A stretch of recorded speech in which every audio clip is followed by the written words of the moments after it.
Me preguntaba un periodista por qué los paraguayos tenemos tantas dificultades de comunicación.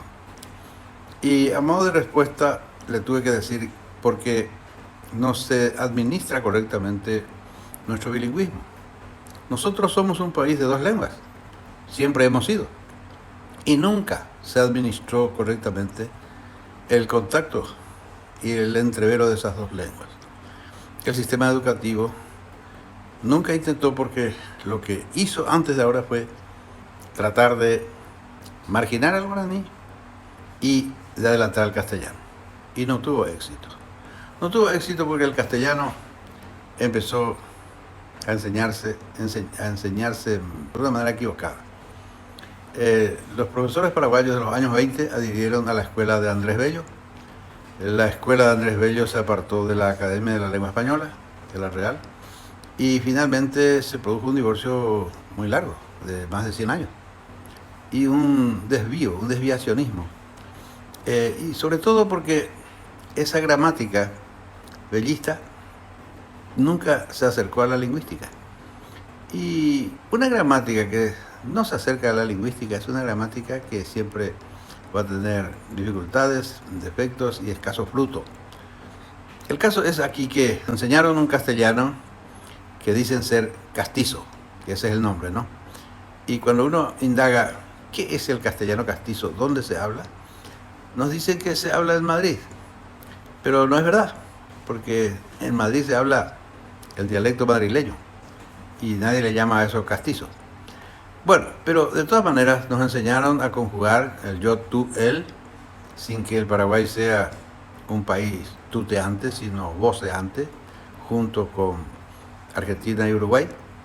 Nos enseñaron formas de uso de la lengua que aquí no tiene paradigmas, no tienen modelos de hablantes, y lastimosamente hicieron que nosotros terminemos siendo unos hablantes vergonzantes del castellano. A nosotros nos dijeron en las escuelas, en los colegios, en las universidades, que hablamos muy mal el castellano.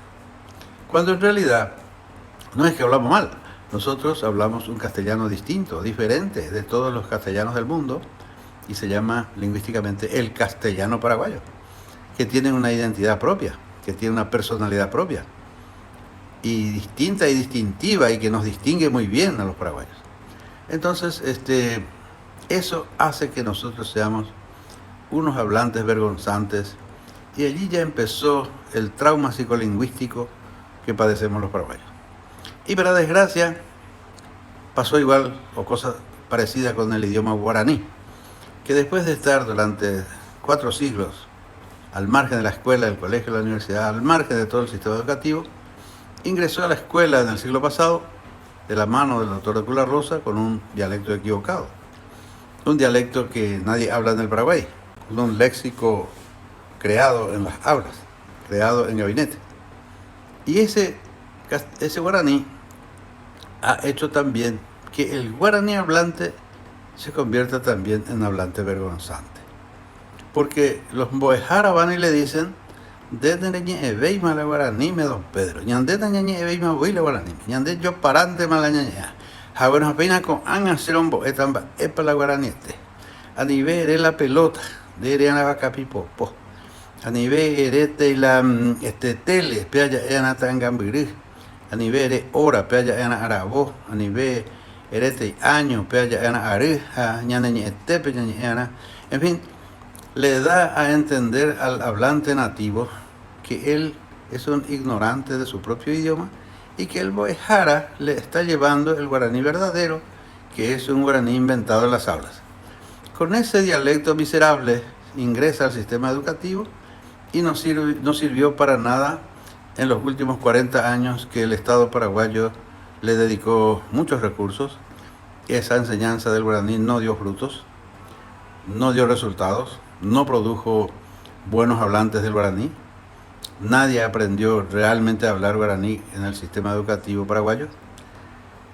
No produjo buenos lectores y mucho menos escritores. De manera que todo el dinero invertido detrás del supuesto idioma guaraní es dinero perdido, tirado al río. no tiene fruto alguno y no va a tener durante los siguientes 50 años. Esto debe corregirse. Y para evitar o para superar el trauma psicolingüístico del paraguayo, para hacer que el paraguayo sea locuaz, que sea un hablante no vergonzante, que sea un hablante que tenga propiedad de lenguaje, que tenga, digamos, despliegue y artificios en el lenguaje, en las artes del lenguaje, tenemos que empezar por el principio, abrazando el dialecto guaraní paraguayo, el dialecto castellano paraguayo, y avanzar hacia el interior de las lenguas a través de nuestro propio dialecto. Ese es el único camino que nos va a llevar a mejorar nuestra situación comunicacional. Y si llegáramos nosotros a ser ciudadanos verdaderamente bilingües en nuestras dos lenguas, seríamos unos ciudadanos aventajados, no tendríamos mucho problema de comunicación, no estaríamos perdiendo muchas oportunidades de trabajo por mal manejo de la lengua, porque la patronal que empieza a seleccionar al personal solo nos mide con nuestras 3 primeras palabras. Si cometemos error de lenguaje ya nos pone al costado.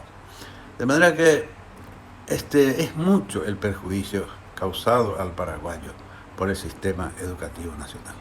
Ojalá tengamos un gobierno patriota, un presidente con coraje que se anime a corregir este drama del pueblo paraguayo que tiene ya 5 siglos y que todavía no empezó a corregirse. Yo espero que empecemos a corregir para que dentro de 20 a 30 años tengamos una generación de paraguayos que hacen buen uso del lenguaje y que se despoje de todo el trauma que tiene. Eso esperamos.